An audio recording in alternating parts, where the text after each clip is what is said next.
আল্লাহ তাআলা যেন আমাদের গুনাহ মাফ করে দেয়। আল্লাহ তাআলা যেন আমাদের প্রতি সন্তুষ্ট হয়ে যায়। আল্লাহ সুবহানাহু ওয়া তাআলা আমাদের প্রতি যেন অখুশি না থাকেন। ব্যাস, এজন্য লৌকিকতা না। আমাকে লোকে আবেদ বলুক, আমাকে বড় আলেম বলুক, আমাকে বড় নামাজি বলুক, আমাকে বড় পরহেজগার বলুক, আমাকে বড় অ্যা অ্যা দিনদার বলুক, এগুলো না। লৌকিকতা না। আমাদের টার্গেট থাকবে আল্লাহ তাআলা আমাকে বান্দা হিসাবে কবুল করুক। আল্লাহ তাআলা আমাকে তার বান্দা হিসাবে কবুল করুক। দুনিয়ার কে আমাকে কি বলল না বলল, এগুলো দুনিয়ায় এত ভাইরাল, দুনিয়ায় এত কিছু হওয়ার আমার দরকার নেই। আমি আল্লাহর জন্য একজন খাঁটি বান্দা হতে পারি। আল্লাহ তাআলা যেন তার বান্দা হিসাবে আমাকে কবুল করে। আল্লাহ তাআলা যেন আমার গুনাহকে মাফ করে দেয়। আমাদের এই অনুতপ্ত হওয়া, আমাদের কৃতকর্মের জন্য আমাদের অনুতপ্ত হওয়া, দুনিয়ার জন্য নিজেকে এভাবে বিলিয়ে না দেওয়া, দুনিয়ার সাথে নিজের গা ভাসিয়ে না দেওয়া। এজন্য একজন কবি বলছেন, ইস দুনিয়া কি দোস্তেদারি মিসলে কাগজ ফুল হ্যায়, দেখনে মে খুশনামা হ্যায় বু মগর কুছ ভি নেহি। এই দুনিয়ার বন্ধুত্বটা, দুনিয়ার ভালোবাসাটা, এটা হলো একটা কাগজের ফুলের মতো।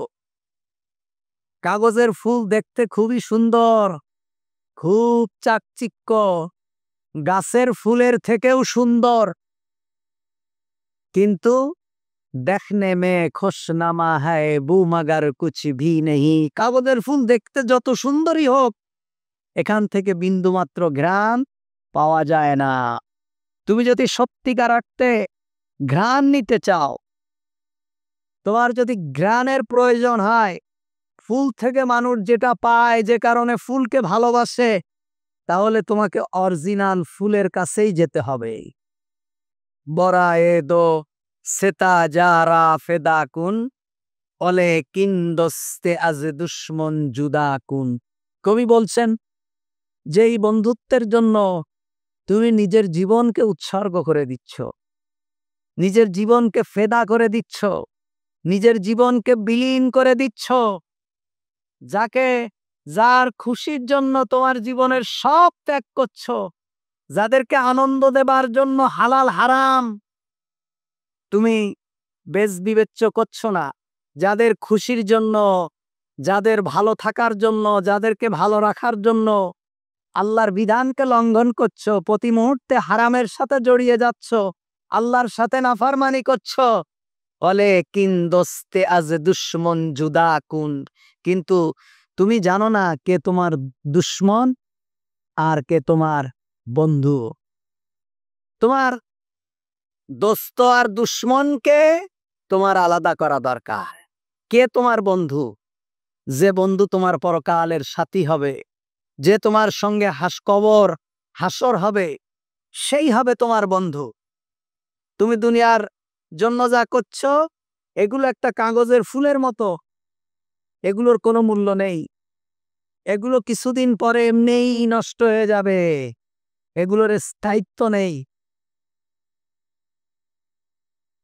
এগুলোর কোনো স্থায়িত্ব নেই। দুনিয়ার কল্যাণের কোনো স্থায়িত্ব নেই, দুনিয়ার ব্যর্থতারও কোনো স্থায়িত্ব নেই। দুনিয়ার তোমার যে কল্যাণ, এটার কোনো স্থায়িত্ব নেই। আমি গতকালকে তাফসিরে বলছিলাম, তুমি ছাত্র হিসাবে একেবারেই ফার্স্ট ক্লাস 1 থেকে শুরু করে একদম টপ লেভেল পর্যন্ত তুমি সবগুলো বোর্ডে স্ট্যান্ড। তার মানে কি? তুই ছাত্র হিসাবে একদম সফল কাম। চাকরি জীবনে গিয়ে তুমি সর্বোচ্চ পদে, সব থেকে মেধাবী, তুমি চাকরি জীবনেও সফল কাম। তুমি ব্যবসায়ীতে গিয়ে একেবারেই বড় ব্যবসায়ী, তোমাকে ভিআইপি লাউঞ্জ দেওয়া হয় এয়ারপোর্টে গেলে। তুমি দেশের একমাত্র ট্যাক্স দাতা, সর্বোচ্চ ট্যাক্স তুমি পে করো, তুমি ব্যবসায়ী হিসাবে সফল কাম।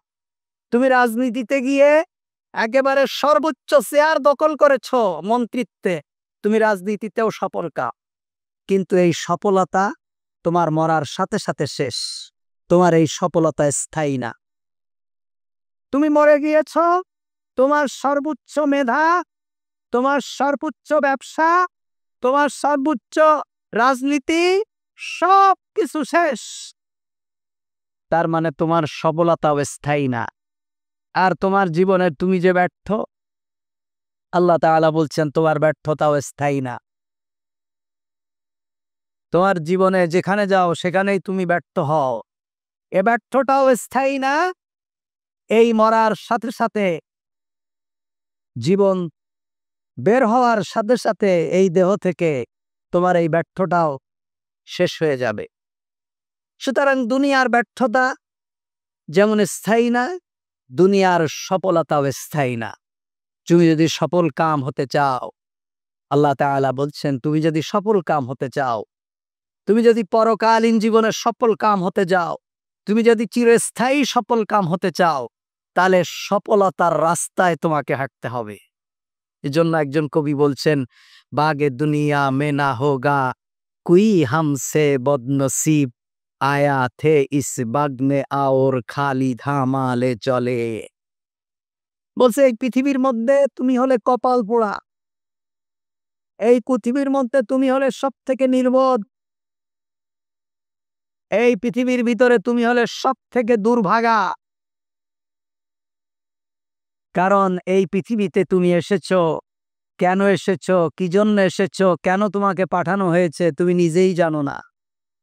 এসেছো পৃথিবীতে খালি হাতে, পৃথিবীর থেকে চলেও গেছো খালি হাতে, সাথে করে কিছুই নিতে পারোনি। তুমি হলে সব থেকে বড় কপাল পোড়া।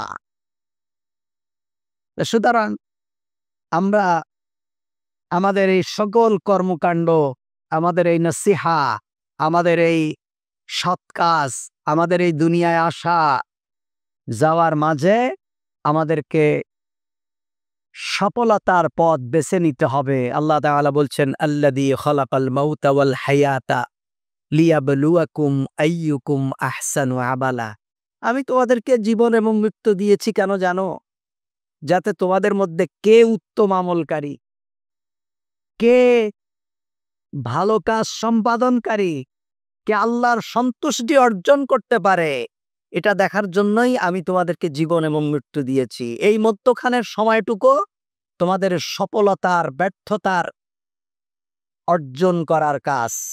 এবং এই সফলতা এবং ব্যর্থতা অর্জন করার যে মূল পুঁজি, সেই পুঁজিটা কি? সময়। সেই পুঁজিটা কি? সময়। এই পুঁজি দিয়ে, এই পুঁজি নামক সময় নামক পুঁজিটা মাধ্যমেই কেবলমাত্র একজন ব্যক্তি দুনিয়া এবং আখিরাতের সফলতা অর্জন করতে পারে। দুনিয়ায় আপনি সফল হতে চান, পুঁজিকে কাজে লাগান, সময়কে কাজে লাগান। আখিরাতে আপনি সফল হতে চান, সময়কে কাজে লাগান। এই সময় নামক পুঁজি যদি শেষ হয়ে যায়, তাহলে জীবন চলে গেলেও আর একবার এই পুঁজি আর ফেরত দেওয়া হবে না। এজন্য আমি বলছিলাম যে মানুষ সময়কে 3 ভাগে ভাগ করেছে, বর্তমান, ভবিষ্যৎ আর অতীত।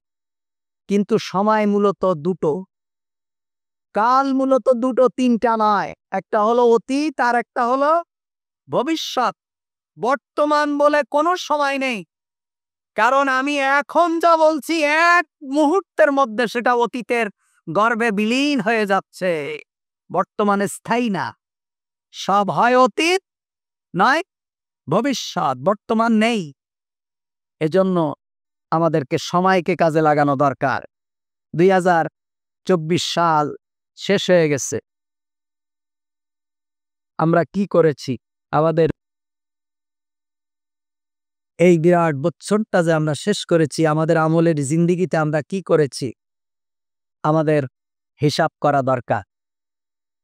আল্লাহ রাসূল সাল্লাল্লাহু আলাইহি ওয়াসাল্লাম বলছেন, সেই বুদ্ধিমান যে নিজের হিসাব নিজে করে, যে আমি কি করেছি, আমার একটা বছরে আমি কয় ওয়াক্ত সালাত আদায় করেছি, কয় ওয়াক্ত সালাত জামাতের সাথে পড়েছি, কয় ওয়াক্ত সালাত টোটাল ছেড়ে দিয়েছি।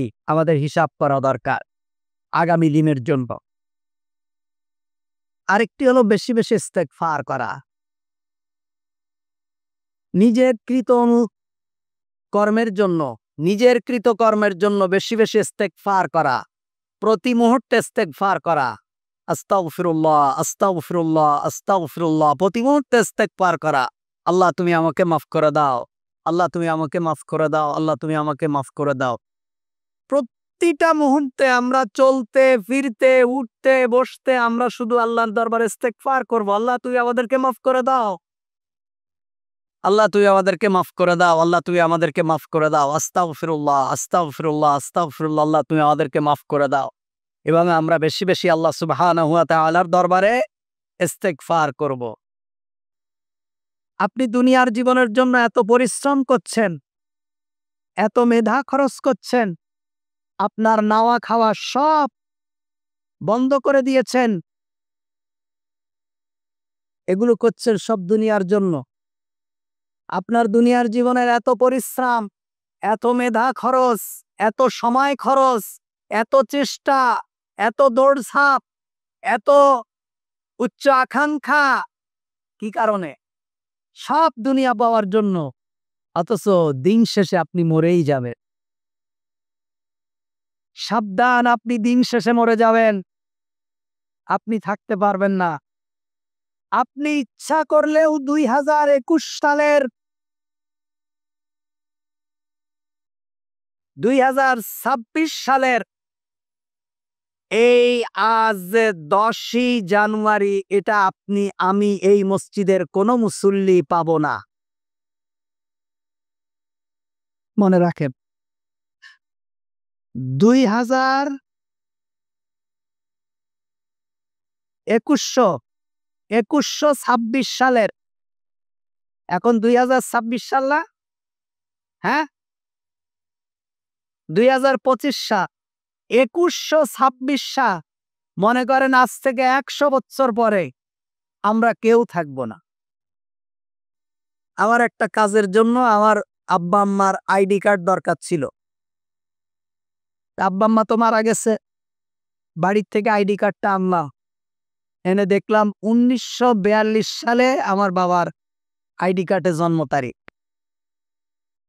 1942 সাল। আজকে 2025 সাল, ওনারা চলে গেছেন আরো 5 বছর আগে।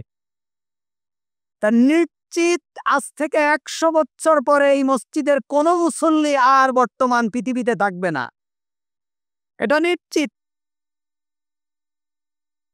বর্তমান মানুষের বয়স অনুযায়ী, মানুষের অবস্থা অনুযায়ী আপনিও থাকবেন না, আমিও থাকবো না। আমার আপনার পরবর্তী প্রজন্মেরও অনেক চলে যাবে, হয়তো 3য় প্রজন্মের মানুষ থাকবে আমার আপনার। তো যেটা নিশ্চিত, আজ থেকে 100 বছর পরে একটা মানুষ আমরা আর থাকবো না এই পৃথিবীতে, একটা মানুষও থাকবো না আমরা যারা আছি। কিসের জন্য এত লাফালাফ? কি দরকার দুনিয়ার এত? কিসের জন্য? আমি আপনাদেরকে বলেছি না, আমি আপনাদের এখানে অনেকবার বলেছি না, যে যারা এই দুনিয়ায়, এই আমার দেশে যারা হাজার হাজার কোটি টাকার মালিক, আপনি কি মনে করেন তারা আমার থেকে বেশি শিক্ষিত? তারা আমার থেকে বেশি মেধাবী? তারা আমার থেকে বেশি পলিটিক্স বোঝে? আল্লাহর কসম, এমন হাজার হাজার মানুষ আছে যারা শত কোটি টাকার মালিক, আমার যোগ্যতার পাশে আল্লাহকে সাক্ষী রেখে বলছি, বলা ফাকরা আলাই, অহংকার করে বলছি না, আমার যোগ্যতার পাশে ধারে কাছেও তারা ভিড়তে পারবে না।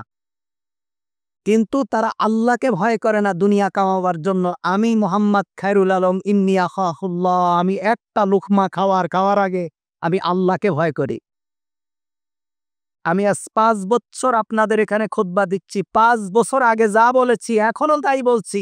আল্লাহ তাআলা যদি তৌফিক দেয়, যতদিন হায়াত থাকবে কথাই বলবো। খবরদার দুনিয়ার পিছনে এত ছুটবেন না। আজ থেকে 100 বছর পরে ধরে রাখেন, এই পৃথিবীতে আপনি একজনও থাকবেন না, আমিও থাকবো না, আমাদের পরবর্তী প্রজন্মও থাকবে না, 3য় প্রজন্ম যে হয়তো থাকবে। তাহলে কি দরকার দুনিয়ার জন্য এত কিছু করা? দুনিয়ার জন্য এত কিছু করার কি দরকার? আপনার চোখের সামনে বাবুল গ্রুপের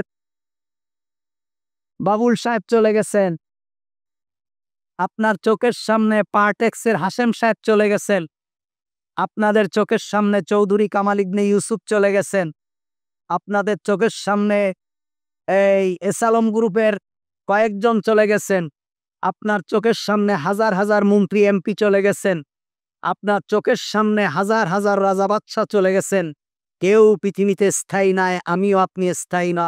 কুজা কারুন, কুজা ফেরাউন, কুজা নমরুদ সুধামান, কুজা শানে শওকত হায়, কুজা তফতে সুলাইমান। কোথায় সেই নমরুদ, কোথায় ফেরাউন, যাদের অর্থের ক্ষমতার দাম্ভিকতায় যারা পৃথিবীতে নিজেকে খোদা বলে দাবি করেছিল, আল্লাহর প্রভুত্বকে অস্বীকার করেছে, আল্লাহর উলুহিয়াত এবং রুবুবিয়াতকে অস্বীকার করেছে, ক্ষমতার দাপটে কোথায় তারা? সব মাটির সাথে মিশে গেছে। আমি আপনি মিশে যাব, কিছুই সাথে করে নিতে পারবো না। এজন্য ভাইরা আমার, আমাদের এই নাওয়া, আমাদের খাওয়া, আমাদের মেধা, আমাদের পরিশ্রম, আমাদের সবকিছু যেন আল্লাহর জন্য হয়। আমাদের সকল কর্মকাণ্ড যেন আল্লাহর জন্য হয়। আমাদের প্রত্যেকটা কর্মকাণ্ড ইবাদতে পরিণত হবে তখন যখন আমাদের প্রত্যেকটা কর্মকাণ্ড, আমাদের নিয়ত হবে আল্লাহ সুবহানাহু ওয়া তাআলাকে খুশি করা।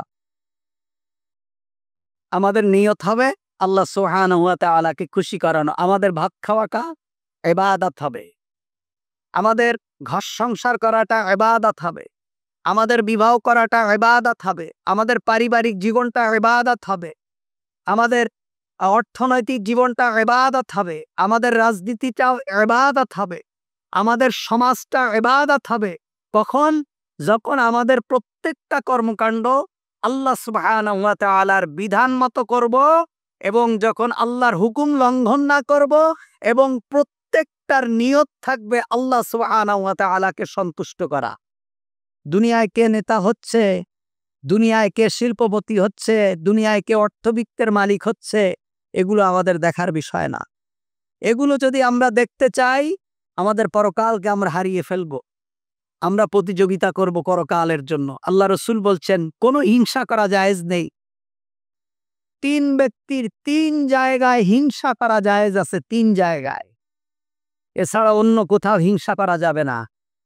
যে ব্যক্তিকে আল্লাহ তাআলা ইলম দিয়েছেন, এই ইলম দিয়ে আল্লাহর ইবাদত করে, আপনার ভিতরে হিংসা থাকবে, আপনার ভিতরে একটা হিংসা থাকবে যে ওই ব্যক্তি এত ইলমের মালিক, আমি কেন ইলম শিখতে পারবো না? ও ব্যক্তি রাতের অন্ধকারে নামাজ পড়ে, আমি কেন পড়তে পারবো না? ওর প্রতি আপনার হিংসা থাকবে যে সে ব্যক্তি 4 রাকাত নামাজ পড়ে, আমি 2 রাকাত বাড়িয়ে পড়বো। সে ব্যক্তি মসজিদে আসে 12টার সময়, আমি আরো 10 মিনিট আগে আসব। সে ব্যক্তি মসজিদ থেকে বের হয়, তার 2 মিনিট পরে আমি বের হব। হিংসা থাকবে। এই সমস্ত ব্যাপারে, পরকালীন জীবনের ব্যাপারে হিংসা করা, তার মানে কি? প্রতিযোগিতা করা।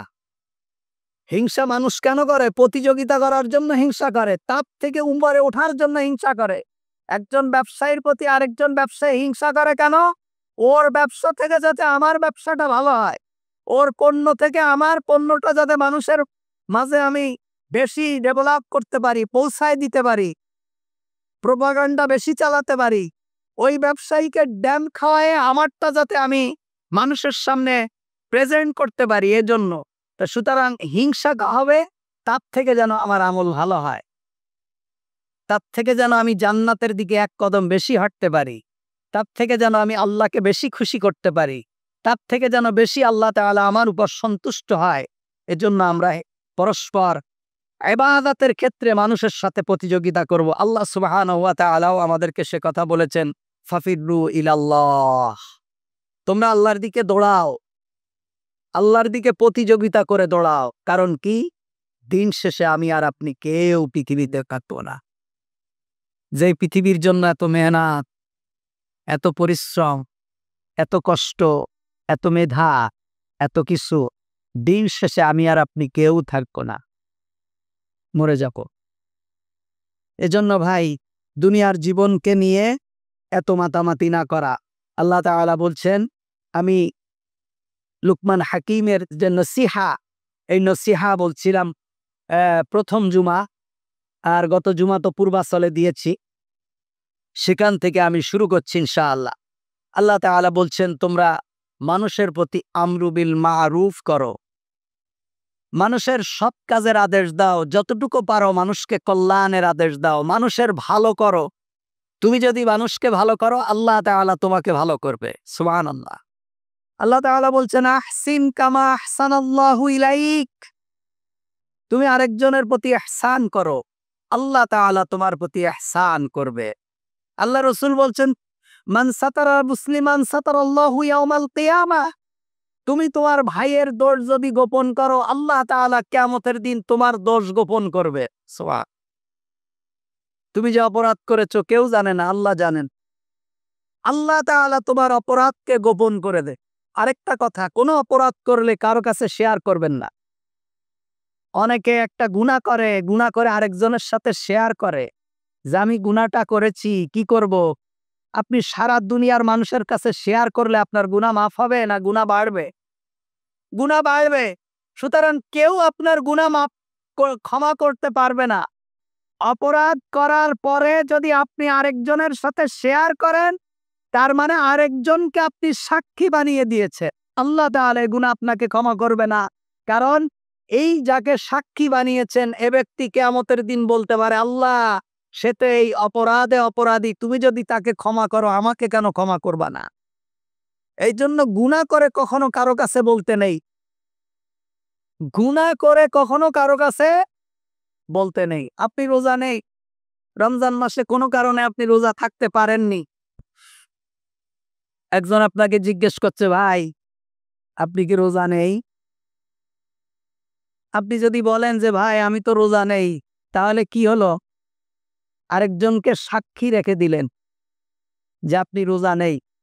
আর যদি বলেন যে আমি রোজা আছি, তাহলে আপনি কাজ্জাব, মিথ্যা কথা বললেন। আপনি কি বলবেন? আপনি বলবেন ভাই রমজান মাসে রোজা রাখা তো ফরজ। কি বললেন? রমজান মাসে রোজা রাখা। ও ব্যক্তি কি বুঝবে? সে ব্যক্তি বুঝবে এ ব্যক্তি রোজা আছে। আপনি মিথ্যা বলেছেন? আপনি সত্য বলেছেন? আপনি সত্যই বলেছেন রোজা রাখা ফরজ, কিন্তু আপনি বলেননি। একে বলা হয় হিকমাহ। আরবিতে বলা হয় মানতেক। হিকমাহ। ইসলামী শরিয়াতে এটাকে হিকমাহ বলা হয়। আপনি ব্যবসা করছেন, আপনার ক্যাশের মধ্যে 50,000 টাকা আছে। একজন এসে বলল, ভাই আমার এই 500 টাকা দেওয়া যায়? এখন আপনি জানেন ওরে যদি 500 টাকা দেই, এটা সূর্য পশ্চিম দিকে উঠে যাবে, কিন্তু আমার এই টাকা আর ফেরত আসবে না।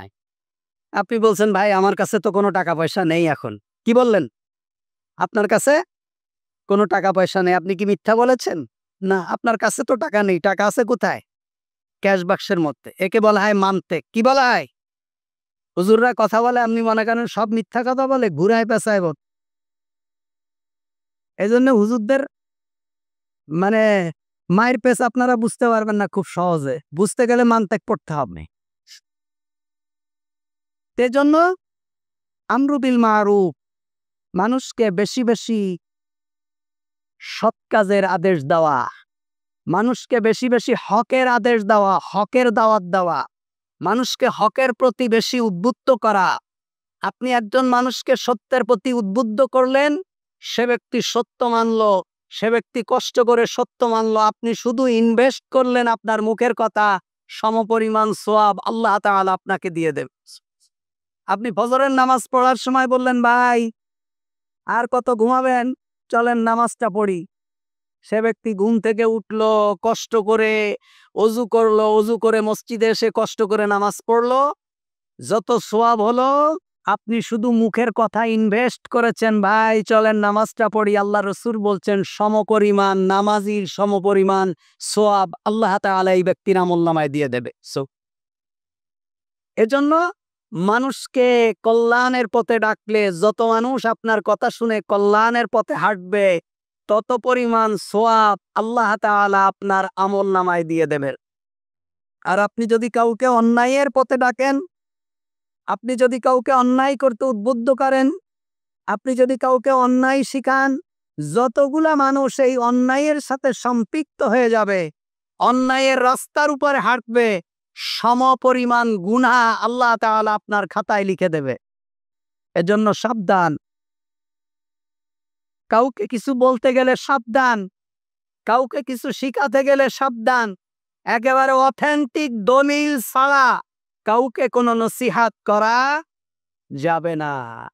আপনি যদি কাউকে কোনো ভুল শিক্ষা দেন আর এই ভুল শিক্ষার উপরে যদি সে ব্যক্তি আমল করে, তাহলে সে ব্যক্তি যে বদ আমল করলো, সে ব্যক্তি যে বেদাত করলো, সে যে শরিয়াত থেকে বিচ্যুত হয়ে গেছে, এই সমপরিমাণ গুনাহ আপনি পাবে। এজন্য আমরু বিল মারুফ, মানুষকে সৎ কাজের আদেশ দেওয়া, যতটুকু পারবেন মানুষকে শুধু ভালো কাজের আদেশ দেবেন, কোনো অন্যায়ের পথে হাঁটবেন না, আর কি মানুষকে অন্যায় থেকে ফিরিয়ে রাখবেন।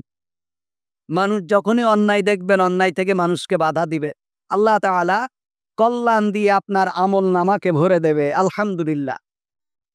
আরেকটা ওসিহাত লুকমান হাকিম করেছেন, আল্লাহ তাআলা সেটা কোরআনের কারীমের ভিতরে কোট করে দিয়েছেন।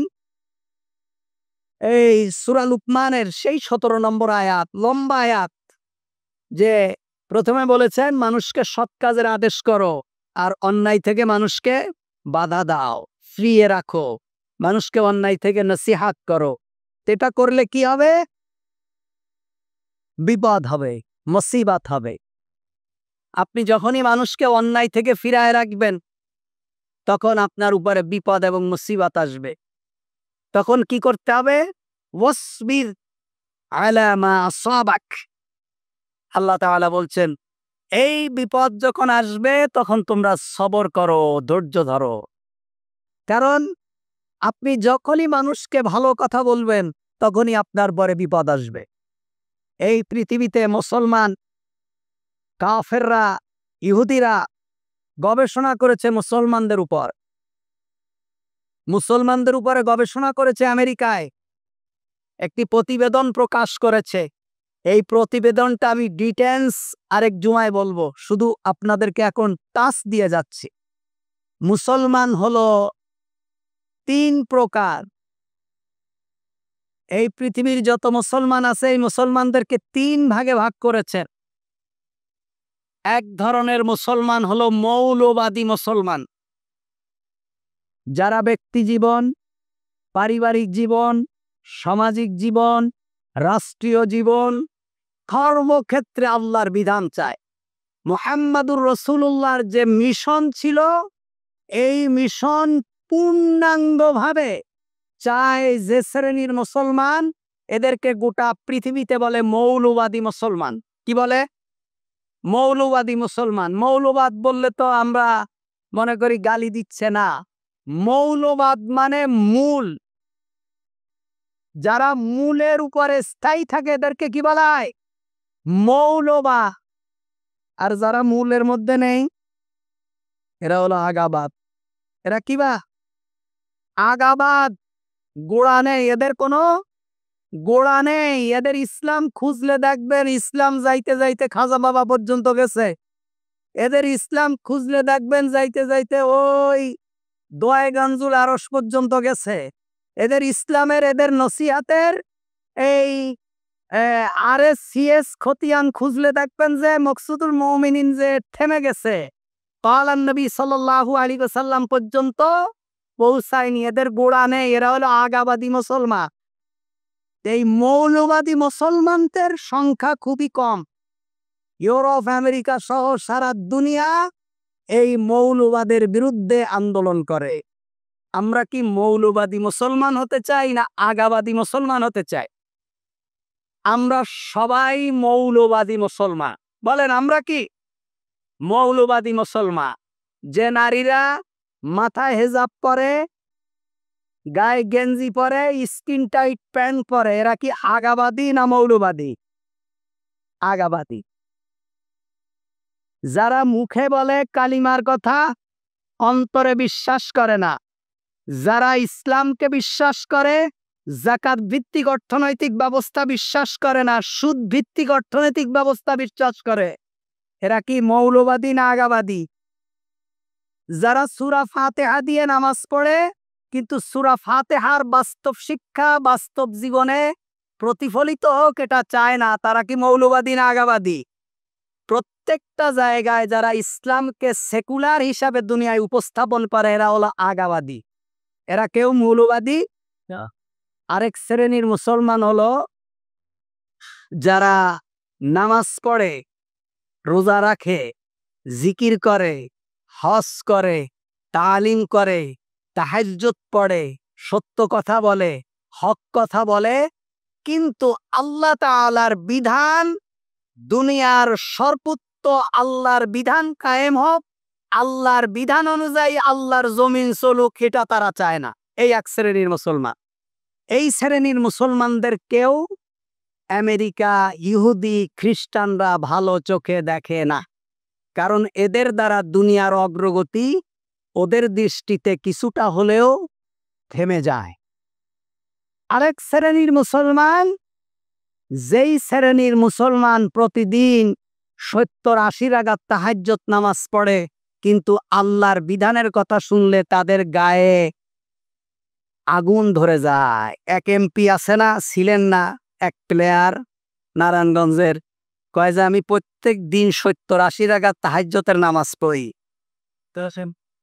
কাবা শরীফের ইমাম জীবনে পড়েছে? আপনার কি বিশ্বাস হয়? আমি আল্লাহর কসম কেটে বলছি, কাবা শরীফের ইমামও 70-80 রাকাত তাহাজ্জুদ নামাজ পড়ে না।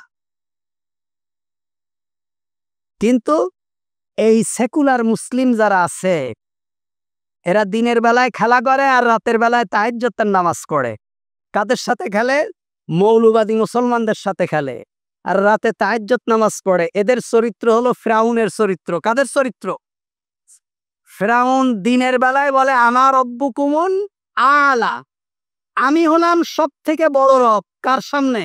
তার জাতির সামনে। জাতির সামনে নিজেকে প্রভুত্বের দাবি করে, আর রাতের অন্ধকারে নিজের মাথাকে মাটির সাথে দিয়ে পাকে উপরের দিক দিয়ে এইভাবে শাস্তি ভোগ করে করে বলে, রব আমি তো জানি তুমি খালেক, কারণ আমার কোনো অস্তিত্ব ছিল না, তুমি আমারে অস্তিত্ব দিয়েছ। আমি পৃথিবীতে আরো 1000 মানুষ যেমন পৃথিবীতে আসে, আমিও ঠিক তেভাবে এসেছি, আমিও মরে যাব, আমি জানি, কিন্তু আমি তো দাবি করে ফেলেছি, আমি তো দাবি করে ফেলেছি জনগণের সামনে। আমি তো 3 লাখ রে 30 লাখ বানায় ফেলেছি। এখন কি হবে? এখন আমার এই দাবির উপরে তোমার কথা রাখতে হবে। তা আল্লাহ বলেন কি করতে হবে? বলে আমি যা বলবো তুমি শুধু তাই করে দেবা। পরকালীন জীবন তুমি যা ইচ্ছা আমারে তাই করে দাও, কোনো সমস্যা নেই। আমি পরকালীন জীবন চাই না, আমি দুনিয়ার জীবন চাই। আমি যদি বলি নীল দরিয়ার পানি এখন পূর্ব থেকে পশ্চিমে যাবে, তাই যেন যায়। আল্লাহ বললেন দিয়ে দিলাম।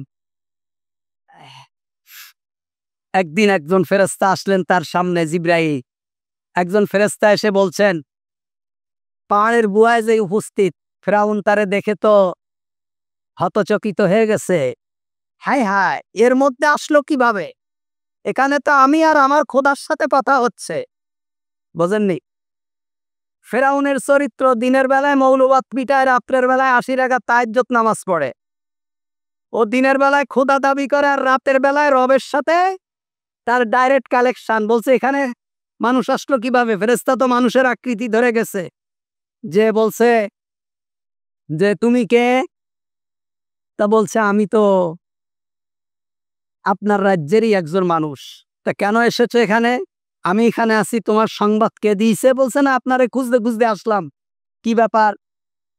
তা বলছে যে এই রাজ্যের খোদা তো আপনি না? তা বলছে হ্যাঁ। তা কোনো ব্যক্তি যদি আপনার খোদাইত্বকে অস্বীকার করে, আপনি তার সাথে কি ব্যবহার করবেন? বলছে এই যে সামনে নীল দরিয়া আছে, নীল দরিয়ায় তারে চুবায় মারবো। তা বলছে খোদাইত্ব অস্বীকার করলে তারে চুবায় মারবেন? বলছে হ্যাঁ। বলছে এটা একটু কাগজে লিখে দা। কাগজে লিখে দিয়েছে, দলিল হয়ে গিয়েছে। আল্লাহ তাআলা বলছেন ফালিয়াউমা নুনাজ্জিকা বিবাদানিকা লিতাকুনা লিমান খালফাকা আয়া। এই ফিরআউনকে আমি নীল দরিয়ায় চুবায় মেরে তারে আমি নজির বানিয়ে রেখেছি। লিমান খালফাকা আয়া, কিয়ামত পর্যন্ত এই ফিরআউনের প্রেতাত্মারা যারা আসবে, তারা এই ফিরআউনকে দেখে যেন শিক্ষা নেয় যে আল্লাহর উলুহিয়াতের সাথে, রুবুবিয়াতের সাথে, আল্লাহর সার্বভৌমত্বের সাথে যদি কেউ বিশ্বাসঘাতকতা করে, তার অবস্থা তোমার মতোই হবে। পালাবার জায়গা খুঁজে বাবা। আল্লাহ তাআলা বলেছেন কোরআনুল কারীমের আয়াত, ফালিয়াউমা নুনাজ্জিকা। আল্লাহ তাআলা বলছেন ওয়াসবির আলা মা আসাবাক, সৎ কাজের আদেশ আর অসৎ কাজ থেকে যদি তুমি নিষেধ করো, তোমার উপর মুসিবত আসবে, বিপদ আসবে। এই বিপদ এবং মুসিবত আসলে তোমাকে কি করতে হবে? ধৈর্য ধারণ করতে হবে। আল্লাহ তাআলা বলছেন, ওয়ালানাবলুয়ান্নাকুম বিশাইয়্যিম মিনাল খাউফ ওয়াল জু' ওয়া রাকসিম মিনাল আমওয়াল ওয়াল আনফুসি ওয়াস সামারাত ওয়া বাশশিরিস সাবিরিন আল্লাযীনা ইযা আসাবাতহুম মুসিবাহ ক্বালু ইন্না লিল্লাহি ওয়া ইন্না ইলাইহি রাজিউন। আল্লাহ বলছেন, আমি তো তোমাদেরকে পরীক্ষা করব। আমি তোমাদেরকে পরীক্ষা করব ভয় দিয়ে। ভয়ে তোমাদের জীবন ওষ্ঠাগত হয়ে যাবে। ভয়ে ওষ্ঠাগত হয়ে যাবে তোমাদের জীবন। অনেকে দেখেন না, আয়না ঘর থেকে বের হয়ে এখন এই এই প্রতিবেদন দেয়, সাক্ষাৎকার দেয় যে আমাদের সকালে আর বিকালে কালিমা পড়ায়। কালিমা পড়াইতে আর বলতে একজন আরেকজনের সাথে বলতে, এরে গুলি করে দাও, এরে ক্রসফায়ার দাও, এরে জবাই করো। আমরা শুনতাম আর আমাদের কালিমা পড়াইতো। কোনো ব্যক্তির যদি বলে যে তুই কালিমা পড়, আর আরেকজন যদি বলে ওরে 2 মিনিট পরে মারা হবে, আপনার কেমন লাগবে? আল্লাহ বলছেন, এই ভয়ের পরেও যে ব্যক্তি কোনো আল্লাহ বিদ্বেষী মানুষের, আল্লাহর হুকুম লঙ্ঘনকারী কোনো ব্যক্তির সাথে সমঝোতা কিংবা আতাপ করবে না। ওয়ালানাবলুয়ান্নাকুম বিশাইয়্যিম মিনাল খাউফ, আমি ভয় দিয়ে পরীক্ষা করি। এমন ভয় মনে হয় জীবন বের হয়ে যাচ্ছে। শাহাদাতের মঞ্চে দাঁড়িয়েও আল্লাহর প্রভুত্ব থেকে বিন্দুমাত্র নিজের মুখকে অন্যদিকে ফিরায় না। অলজুর, ক্ষুধা, যন্ত্রণা, অনাকসিম মিনাল আমওয়াল, ব্যবসা বাণিজ্য ধ্বংস, ধন সম্পদ ধ্বংস, নিজের জীবন মালের উপরে ধ্বংস। আল্লাহ তাআলা বলছেন, এত কিছুর পরেও যারা ধৈর্য ধারণ করে, অবাশশিরিস সাবিরিন, এত কিছুর পরেও যারা ধৈর্য ধারণ করে আল্লাহর দ্বীনের উপরে টিকে থাকে, তাদের জন্য সুসংবাদ। তাদের জন্য কি সুসংবাদ? আপনি তো মনে করেন শুধু জোরে আমিন বলেই আপনি বেহেশত চলে যাবেন। আপনি তো মনে করেন বুকের উপরে হাত বেঁধেই আপনি বেহেশত চলে যাবেন। আল্লাহ তাআলা বলছেন, হাসিবান নাস আইয়ুতরাকু আইয়াকুলু আমান্না ওয়া হুম লা ইফতানুন। তোমরা কি মনে করেছো শুধু কালিমা পড়েছি, ঈমান এনেছি এ কথা বললেই তোমাদেরকে ছেড়ে দেওয়া হবে, অথচ তোমাদেরকে পরীক্ষা করা হবে না? এই পৃথিবীর সব থেকে উত্তম মানুষগুলো, নবীরা, তাদের উপরে চরম পরীক্ষা দিতে হয়েছে। কাউকে মাথার উপর থেকে করাত দিয়ে একদম বুক দিয়ে ফেড়ে ফেলা হয়েছে, কাউকে পাথর মেরে শেষ করে দেওয়া হয়েছে, কাউকে আগুনে জ্বালিয়ে দেওয়া হয়েছে, অথচ তারা আল্লাহর পক্ষ থেকে মনোনীত নবী এবং রাসূল পৃথিবীতে এসেছেন গোটা মানব গোষ্ঠীকে আল্লাহর পথের দিকে ধাবিত করার জন্য। আল্লাহ তাআলা বলছেন, তোমরা কি মনে করেছো তোমাদেরকে আমি এমনি এমনিই সৃষ্টি করেছি? আম হাসিবতুম আন তাদখুলুল জান্নাতা ওয়ালাম্মা ইয়াতিকুম মাসালুল্লাযীনা খালাউ মিন ক্বাবলিকুম মাসাতহুমুল বা'সা ওয়াদ-দাররা ওয়া যুলজিলু হাত্তা ইয়াকুলার রাসূলু ওয়াল্লাযীনা আমানু মা'আহু মাতা নাসরুল্লাহ। আল্লাহ তাআলা বলছেন, তাদের উপরে এমন বিপদ এবং মুসিবত এসেছে, তাদের উপরে এমন পরীক্ষা এসেছে যে তারা শুধু আকাশের দিকে তাকিয়ে বলেছে, মাতা নাসরুল্লাহ, আল্লাহর সাহায্য কখন আসবে?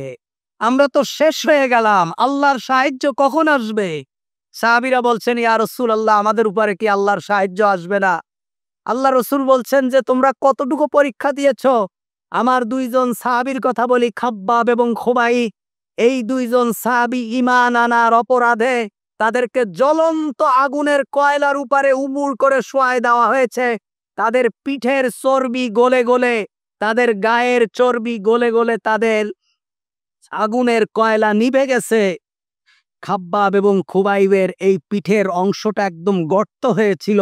যখনই তাদের দিকে তাকাতেন আল্লাহ রাসূল সাল্লাল্লাহু আলাইহি ওয়াসাল্লাম কেঁদে ফেলে দিতেন। আমরা তো মনে করছি আমরা সহি আকীদার লোক, অমুক হলো বদ আকীদার লোক, অমুক হলো পীরের মুরিদ, অমুক হইলো এই। এগুলোর কোনো দাম নেই আপনার, আল্লাহর কাছে এগুলোর কোনো দাম নেই যদি আপনি সত্যিকার অর্থে মুসলমান না হন, যদি আপনার ভিতরে ঈমান না থাকে। লাভ কি? আপনি কিয়ামত পর্যন্ত জোরে আমিন বললেন, আপনি তো হালাল খেলেন না। আপনি কিয়ামত পর্যন্ত বুকের উপরে হাত বাঁধলেন, আপনি আপনার বোনের জমি ফাঁকি দিয়েছেন। আপনি ১০০টা এতিমখানা করে দিয়েছেন, অথচ আপনি আপনার ভাইয়ের সম্পদ ফাঁকি দিয়েছেন। আপনি ১০টা মসজিদ করে দিয়েছেন, আপনি আপনার ফুপুর সম্পদ ফাঁকি দিয়েছেন। কোনো লাভ নেই। আপনি ৫০ জন মানুষকে আল্লাহর রাস্তায় তবলিগে পাঠিয়েছেন, ২০০ মানুষকে হজে পাঠিয়েছেন, ৫০০ এতিম মিসকিনকে প্রতি বছর খাওয়ান, অথচ আপনার কন্যা সন্তানকে আপনি সম্পত্তি কম দিয়েছেন, আপনার ছেলেকে বেশি দিয়েছেন। আপনি মুসলমান, আপনার পরকালের ভয় আছে? আপনি পরকালের ভয় থাকলে আপনি এ কাজ করতে পারেন? সুতরাং কিসে যে ভালো মুসলমান হওয়া যায় আমরা সেটাই জানি না।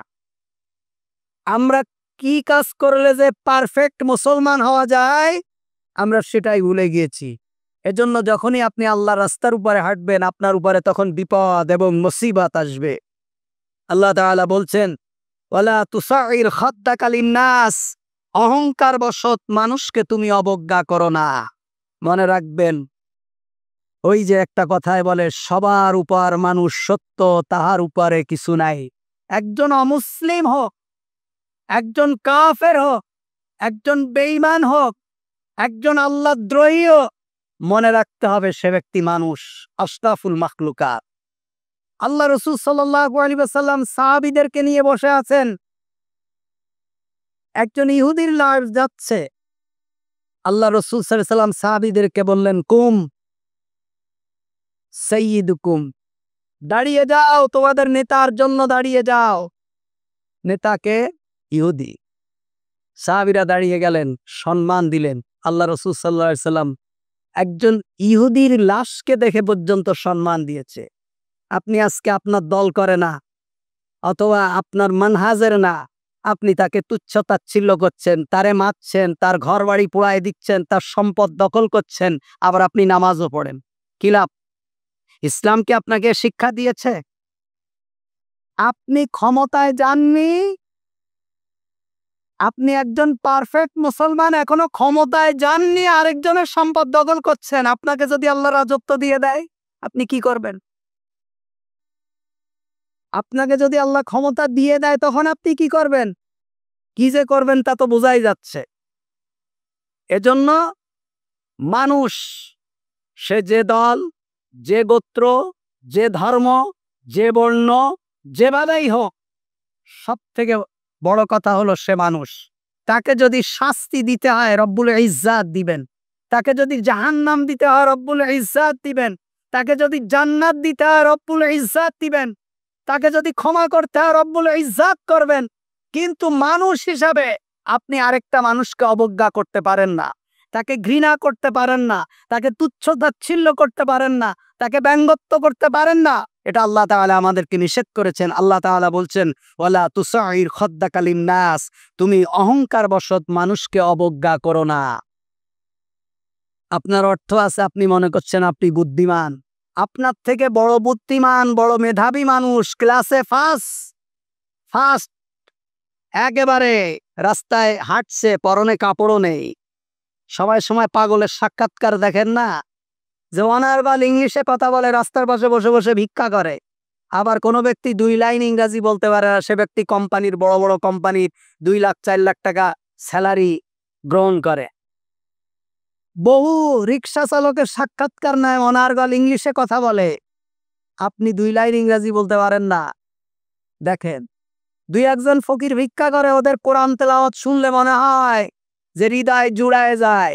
আপনার কোরআন তেলাওয়াতের এত মাধুর্য নেই, তার থেকে সামান্য ব্যক্তি আপনাকে দ্বারা আল্লাহ তাআলা খেদমত করাচ্ছেন। এজন্য অহংকার করার মতো কিছুই নেই। আল্লাহ রাসূল সাল্লাল্লাহু আলাইহি সাল্লাম বলছেন, আল্লাহ বলেছেন, অহংকার হলো আমার চাদর নিয়ে যেন কেউ টানাটানি না করে। এই জমিনের ভিতরে, এই গোটা দুনিয়ার ভিতরে একজন অহংকার করতে পারেন, তিনি কে? আল্লাহ সুবহানাহু ওয়া তাআলা। আর কারো অহংকার করার মতো কিছুই নেই। আমি বড় আলেম, আমি বড় পীর, আমি বড় রাজনীতিবিদ, আমি বড় শিক্ষাবিদ, আমি বড় ধনাঢ্য ব্যক্তি, আমি বড় প্রভাবশালী।